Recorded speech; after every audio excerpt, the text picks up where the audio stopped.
nosso trabalho é auxiliar, é fazer com que vocês consigam entender melhor e consigam apreciar melhor a obra. O nosso trabalho hoje vai ser dividido em 3 etapas. Numa primeira etapa, a gente vai ter uma palestra de mais ou menos 10 minutos para dar uma introdução sobre o que vocês vão assistir. Logo em seguida, vamos ter a apresentação do espetáculo propriamente dito e, acabando o espetáculo, aí sim, nosso palestrante ele volta e faz uma palestra completa, explicando tudo o que vocês assistiram e falando principalmente sobre o universo de Machado de Assis.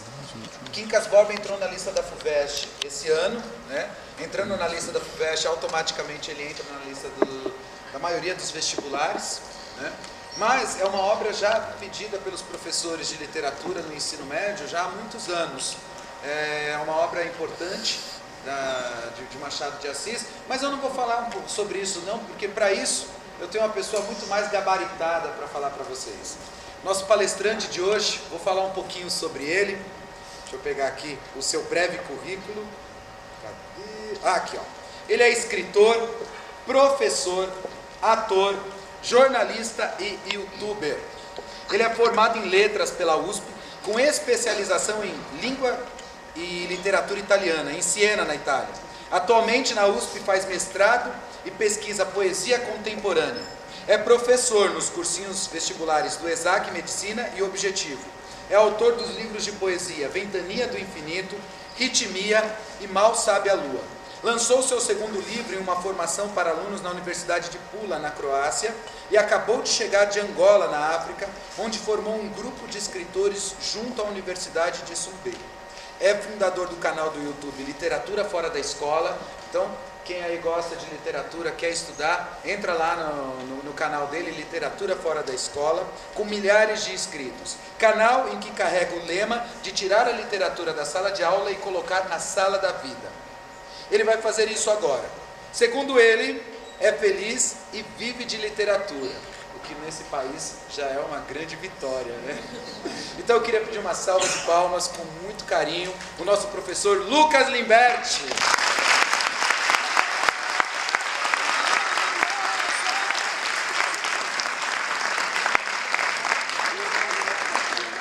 São todos seus. Boa noite, pessoal.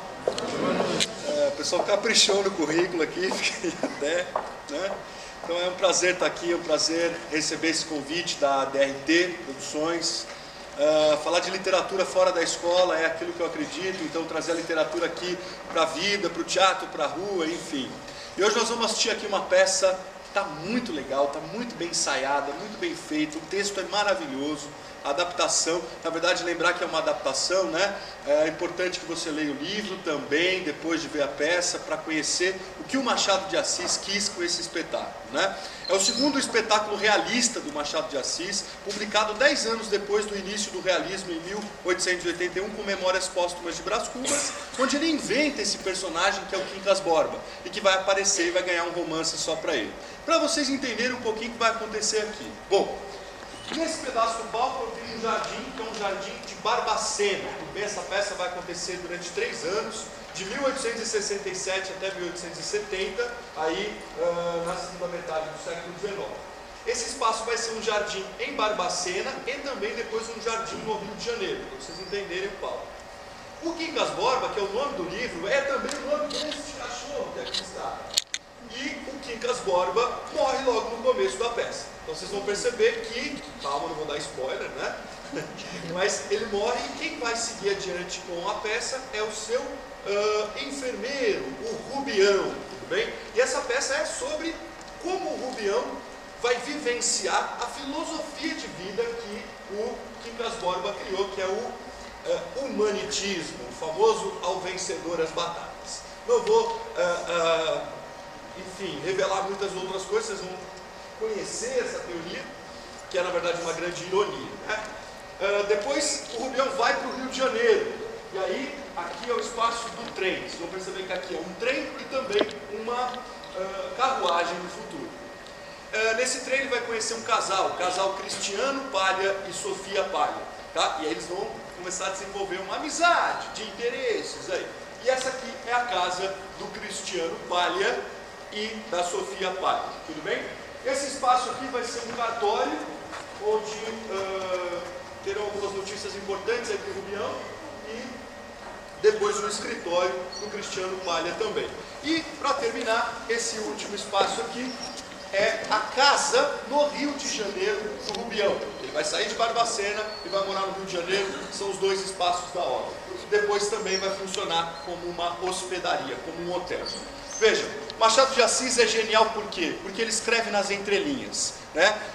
Entender essa peça, prestar muita atenção que assim, ela é de um humor, mas de um humor inteligente, de um humor que você precisa prestar atenção na entrelinha, nas nuances, na ironia. E se você conseguir pegar as piadas, elas são muito engraçadas e na verdade, piada aqui, a sátira aqui é para fazer uma crítica à sociedade burguesa, liberal do final do século XIX, as falsidades. Vocês vão perceber o quanto de pessoas interesseiras haviam aqui no Brasil, ou ainda existem, né, em torno do dinheiro, e que aquelas vão ser reveladas. Machado de Assis sempre tirando as máscaras sociais. Então com vocês, Quincas Borba, Machado de Assis, DRT Produções.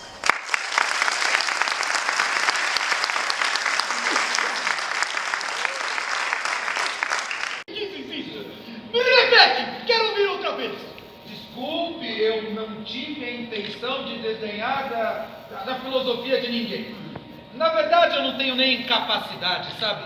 Meus conhecimentos não vão além de um ex-professor primário e um pouco de enfermagem, sabe? Então queres ser meu discípulo? Quero? Então, para te dar uma boa ideia do que a minha filosofia, o humanitismo prega... Humanitismo? O que é humanitismo? Humanitas é um princípio. Veja o humanismo como o arremate de todas as coisas. E eu que o formulei, sou o homem mais importante do mundo. Olha, vês como o meu bom Quincas Borba está dormindo tranquilo. Ele também tem necessidade de dormir, assim como nós. Isto é humanitas. Vais me entender? Pouco. Então veja o caráter conservador e benéfico da guerra, por exemplo.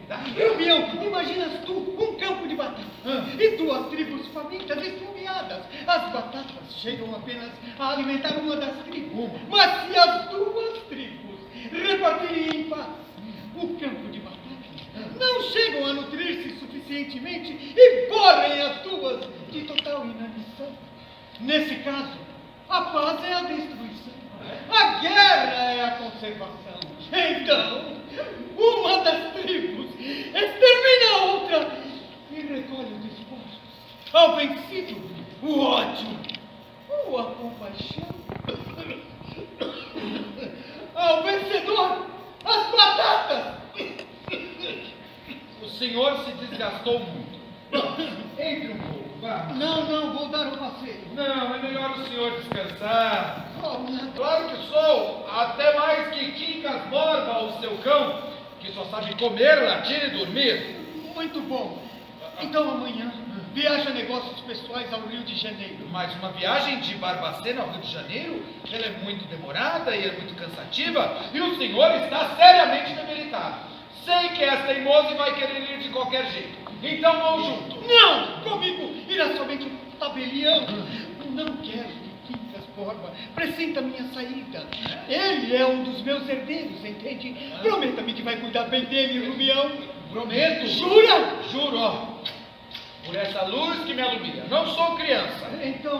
Então dê-lhe leite às horas apropriadas. E as comidas, todas as do costume. Sim. E banhos. E quando saíres a passeio com ele, cuida para que não vá fugir. Não vai. Não, melhor que não saias, Rubião, não saia. Não vou sair. Pode ficar tranquilo. Então agora, dê-me Quincas Borba com muito cuidado. Com muito cuidado, Rubião. Sim. Com muito cuidado.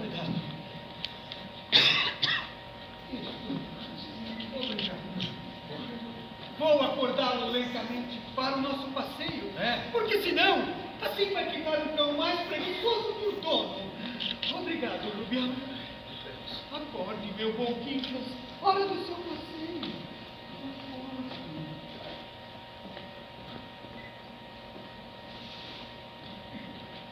Ao vencedor, as batatas.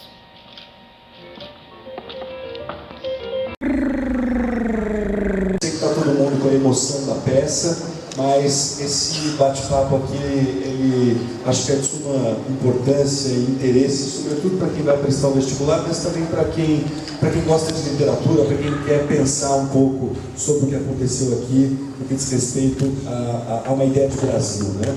Então, o Machado de Assis, quando os alunos me perguntam, né, professor, qual autor você acha que mais cai no vestibular, né? Professor, se fosse para escolher um autor para estudar, qual que você apostaria um dinheiro que ia cair no vestibular? Eu, sem dúvida, apostaria em Machado de Assis. Machado de Assis é o bruxo do Cosme Velho, é um dos autores mais importantes da nossa literatura. E, claro, não adianta ficar falando também isso aos quatro cantos, é importante que a gente saiba por quê. Por que ele é um grande autor, né? Machado de Assis, ele começa escrevendo no romantismo. Olha só que interessante. No século XIX, ele tem duas grandes escolas literárias. A primeira escola, na primeira metade, é o romantismo, e o realismo na segunda parte. Ele participa das duas. Essa é uma peça, é o segundo livro realista dele. Então, o que acontece no século XIX que é importante para a gente entender a localização, né, dessa peça no tempo? Na passagem, na verdade, do 17 para o 18 para o 19, nós vamos ter as revoluções burguesas. Então, nós temos a Revolução Industrial, nós vamos ter a Revolução Francesa, onde vão se estabelecer o que? As utopias do mundo liberal, a implementação da lógica da burguesia. E por isso que na primeira metade do século XIX, ou seja, no romantismo, nós temos as idealizações. Quando a gente fala sobre o romantismo, alguém é romântico, que idealiza, que cria utopia de tudo na vida, é claro, do sentimento também. O que vai acontecer, e o problema disso, é que com a substituição da lógica de poder monárquica que se estabelecia até então pelo mundo liberal, livre comércio, ruptura com as castas imóveis, o que vai começar a acontecer? A implementação da lógica burguesa no mundo vai se dar muitas vezes por intermédio da questão do lucro, ou seja, todas as relações humanas passam a estar ligadas ao lucro. O casamento é uma delas. Vocês vão perceber que as pessoas começam a se casar não porque se amavam, e sim porque havia uma associação de bens, uma associação de sobrenomes. E é nesse ponto que a segunda metade do século XIX vai abrir justamente o realismo. A escola literária do realismo, que o Quincas Borba faz parte, traz, né, nesse nome, realismo. Ismo é uma crença, esse sufixo, e real, que é o prefixo, vem do latim res, que significa fato. Olha que interessante. Então, o realismo é a crença no fato. Então, o que o Machado de Assis vai trazer é justamente a observação dos fatos reais que acontecem, e a ideia de adultério, ela está completamente presente na obra realista, no sentido de que colocar esse tipo de estratégia no enredo é justamente mostrar a falha do estamento matrimonial, ou seja, do casamento falso, aquele casamento que não era por amor. No caso do Machado de Assis, ele estreia no realismo em 1881 com a publicação de Memórias Póstumas de Brás Cubas, porque até então, de 1872 até 1878, ele tinha obras românticas lá como Ressurreição, Yaya Garcia, A Mão e a Luva e Helena. Mas Memórias Póstumas de Brás Cubas, até em resposta a uma curiosa publicação do Pipo Basílio aqui no Brasil, do Eça de Queiroz, que já trazia a questão do adultério e tal. No mesmo ano de Yaya Garcia, ele vai, se tranca numa propriedade que ele tinha na Tijuca e volta de lá com Memórias Póstumas de Brás Cubas. Por que Memórias Póstumas é importante? Porque é em Memórias Póstumas que surge o personagem Quincas Borba, que ganha um romance só para ele 10 anos depois. O romance Memórias Póstumas de Brás Cubas, ele vai se passar no Rio de Janeiro também, e o Quincas é um amigo de infância do Brás Cubas, que era rico, mas que na metade da história o Brás Cubas ele encontra pobre. É uma cena engraçada que ele encontra o amigo mendigo, meio enlouquecido, eles dão um abraço, o Quincas pede dinheiro para o Brás Cubas, o Brás Cubas dá uma nota de dinheiro para ele, ele fala, muito obrigado, Brás. Como eu faço para conseguir mais dessas? E o Brás responde, elementar, meu caro Quincas, trabalhando, né? E o Brás Cubas é um personagem que jamais trabalhou. Olha que interessante, diferentemente dos livros românticos, onde você tem claramente quem é o herói, quem é a heroína, quem é o vilão, nos romances realistas, por conta da perspectiva do romance psicológico do personagem, que não é mais plano, sim esférico, ou seja, que tem profundidade psicológica, o Machado de Assis vai dar a rédea da narrativa justamente para o cara que ele quer criticar. E a empáfia de achar que pode contar uma história já nos revela o quê? O vazio de uma classe, que é o Brás Cubas. Bom, e aí no final da história, o Brás reencontra o Quincas Borba, agora muito rico. Ele ganhou uma herança, percebe? Ele não trabalhou para ficar rico. E essa herança vai estar acompanhada de uma filosofia, que é a filosofia do humanitismo, que vai ser apresentada tanto em um quanto em outro livro. O livro Quincas Borba, vocês viram aqui, né? Ele já começa a história apresentando a sua teoria. Qual a teoria do Quincas? O que é importante para você saber?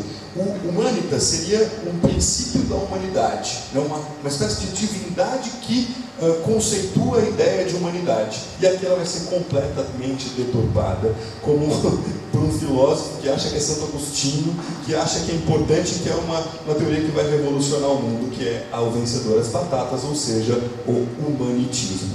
Então, não sei se vocês perceberam, ele explica, né? O humanitismo seriam duas tribos, tribo A e tribo B, que tem uma quantidade de batata suficiente para alimentar apenas uma das tribos. E depois, um vale, eles vão subverter a montanha, e do outro lado da montanha, né, teria muitas batatas. Veja, para que eles não morram, né, ao dividir igualitariamente as batatas, eles vão usar o subterfúgio da guerra. A guerra, a tribo A mata a tribo B, come todas as batatas, subverte a montanha e tem todas as batatas. Ao vencedor, as batatas. O que o Machado está fazendo aí nessa história? É uma grande crítica ao final do século XIX, às teorias cientificistas.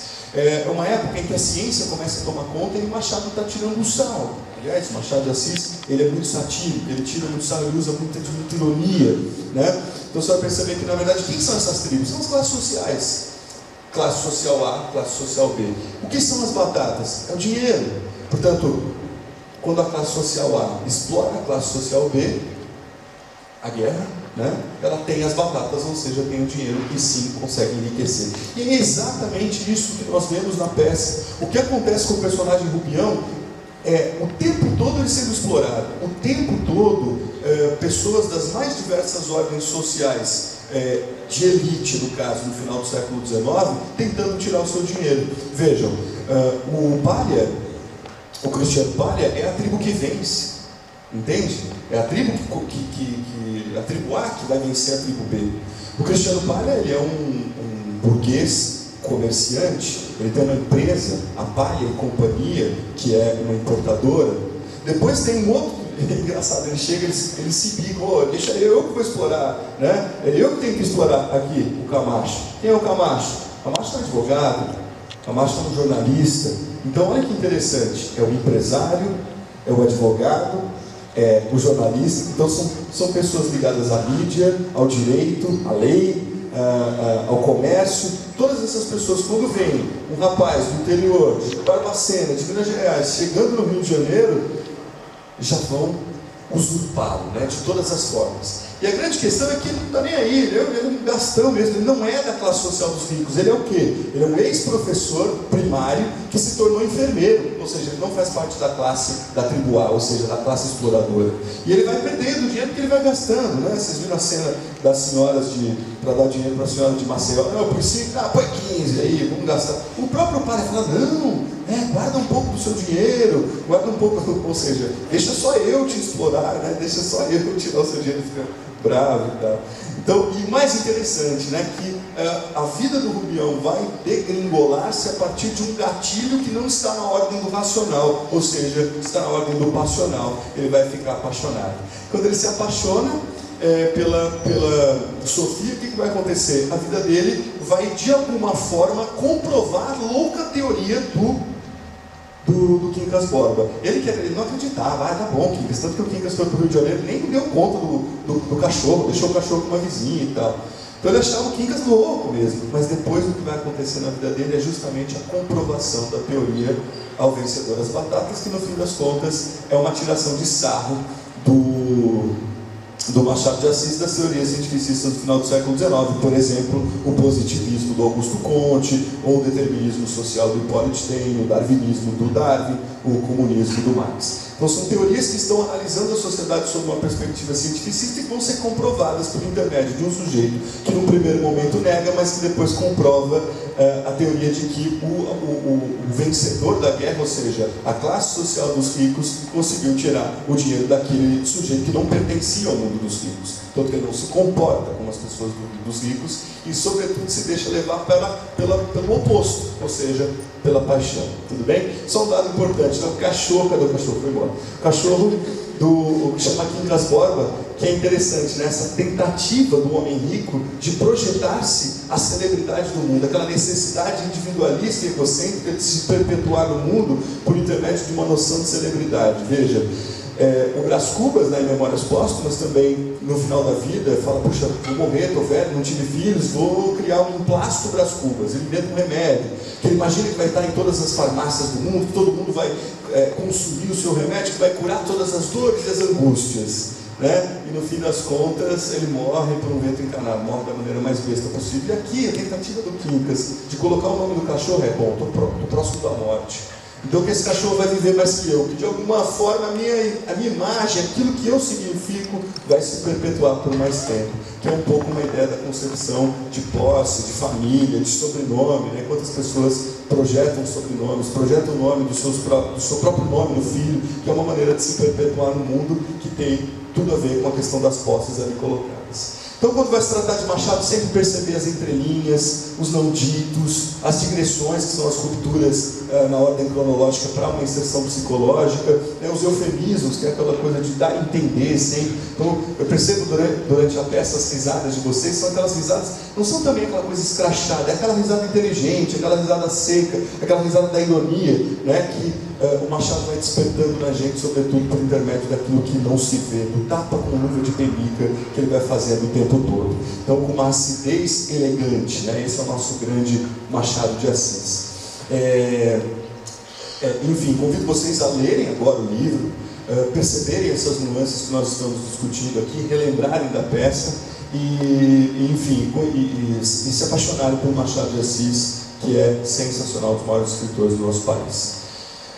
Eu mais uma vez agradeço o convite, né, e também convido todos os presentes. Eu imagino que, enfim, seria muito bacana se todo mundo se inscrevesse no meu canal Literatura Fora da Escola, porque eu acredito justamente nisso, né? Literatura que sai da sala de aula e vem para a sala da vida, que ocupe os teatros, que ocupe as ruas, enfim, que o que a literatura significa pensar uma ideia de país, uma ideia de autor, uma ideia de sociedade aqui, muito bem retratado. Então eu ficaria muito contente se eu pudesse encontrar com algum de vocês lá no canal, vocês pudessem compartilhar para o canal poder crescer também, para a gente poder cada vez mais falar mais de literatura. Mandem uma mensagem para mim, fala: te vi na peça lá, só para a gente poder para eu ter uma noção de quem estava aqui, quantas são essas pessoas. Então fica esse convite, espero ver vocês por aí, agradeço mais uma vez, tenham um bom retorno à casa de vocês, Evoé, viva a literatura, viva a arte, viva o teatro. Até.